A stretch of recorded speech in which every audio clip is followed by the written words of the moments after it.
everyone, and thank you very much for joining us for our very first episode of DAP, where you get the divorce attorney perspective on how to identify and maintain healthy relationships.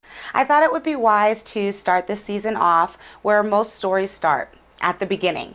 Why did I start the HighFliers? Where does all this passion come from? Why? Well, I'm more than happy to break that down for you today. My mom and dad met in Mexico while my father was still in the military. And at that time, my mother didn't speak any English and my father didn't speak any Spanish. So it's safe to assume that neither one of them took the time to discuss their goals in life, their values, their aspirations, their morals, or even their upbringing before diving full-fledged into a relationship with each other. Therefore, no foundation was ever set in that relationship. No boundaries had ever been established. No discussions had ever ensued. So now, fast forward that story 3 years later, and my parents are already ready to call it quits and get a divorce. But now there's children wrapped up in the situation. And as a result, I grew up from the age of 3 years old, not knowing what a happy, loving household looked like. Not knowing what it looked like to love and respect the parent of your children. Not knowing what it took to make a marriage work. And as I got older and was ready to start dating and make relationships of my own, I couldn't turn to my parents and ask them about their happy relationship or how they maintained a happy household or how they kept their marriage alive because they were not able to have that information to share with me. They did not know what it took themselves to be able to educate me on what it would take me to make a happy home. So, like most of us do, I adapted what I saw around me.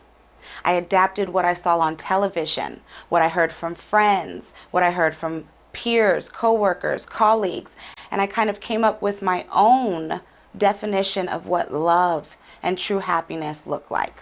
But what that does is leave us with a very skewed perspective on what love is. If we go off of what the television is showing and telling us, we start to believe that our significant other doesn't love us unless there's arguments, and there's jealousy, there's screaming, and there's chasing down the street, there's going through people's phones, there's just always something. And at the end of the day, all that we find out is that those relationships end in divorce as well.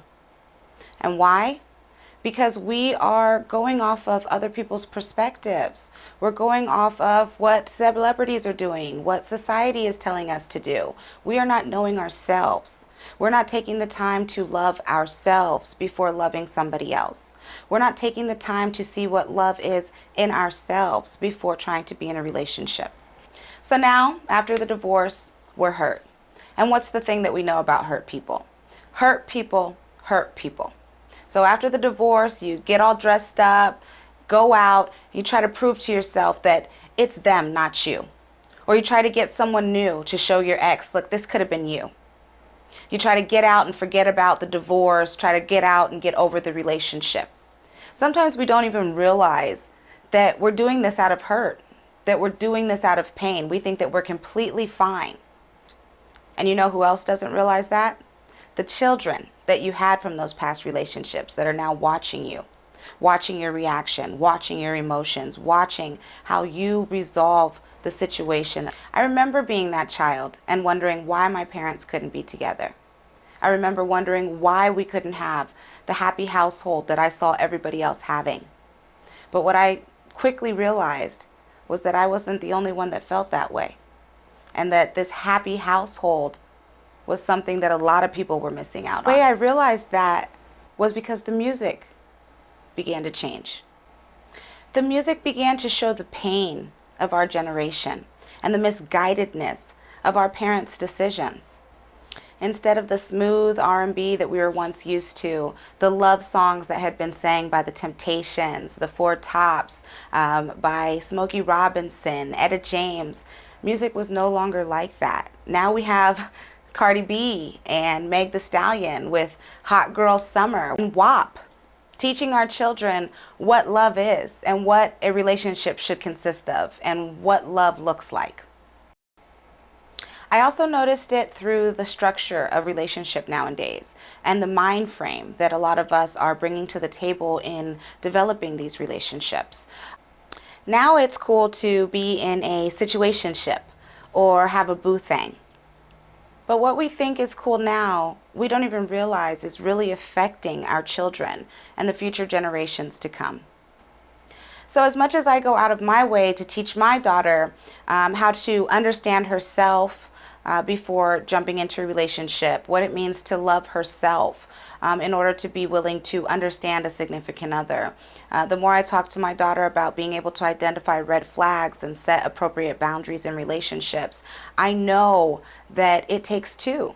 And when my daughter is ready to be in a relationship and ready to start dating, she's going to have to find somebody who also has been brought up with those same skills in order to be able to make it work long term. So that's what made me start thinking about, what can I do? What can I do outside of my own family?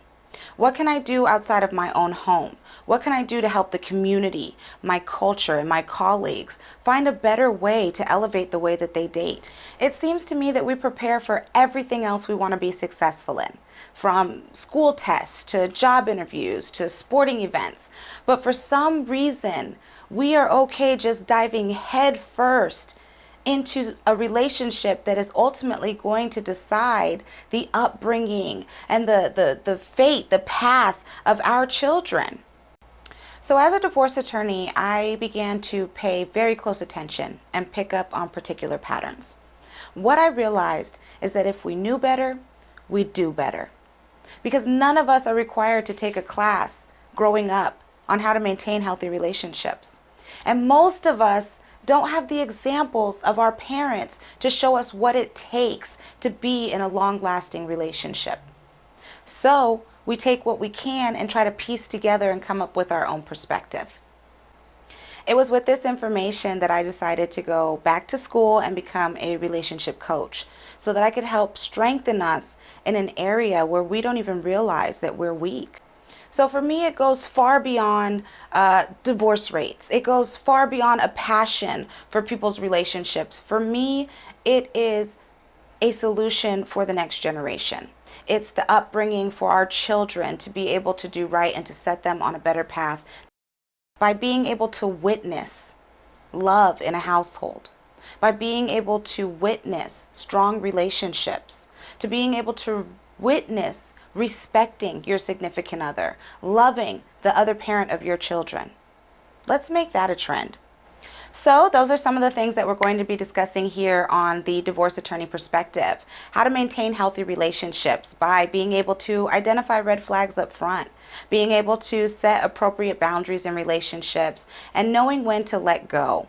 So if you have anything that you want to discuss, any questions that you may have in regards to relationships, dating, significant others, I am more than happy to help you or point you in the right direction for the resources that you may need to answer your questions. Please subscribe to my YouTube channel, like this page so that you can catch every one of our episodes, and I'm looking forward to seeing you guys next time.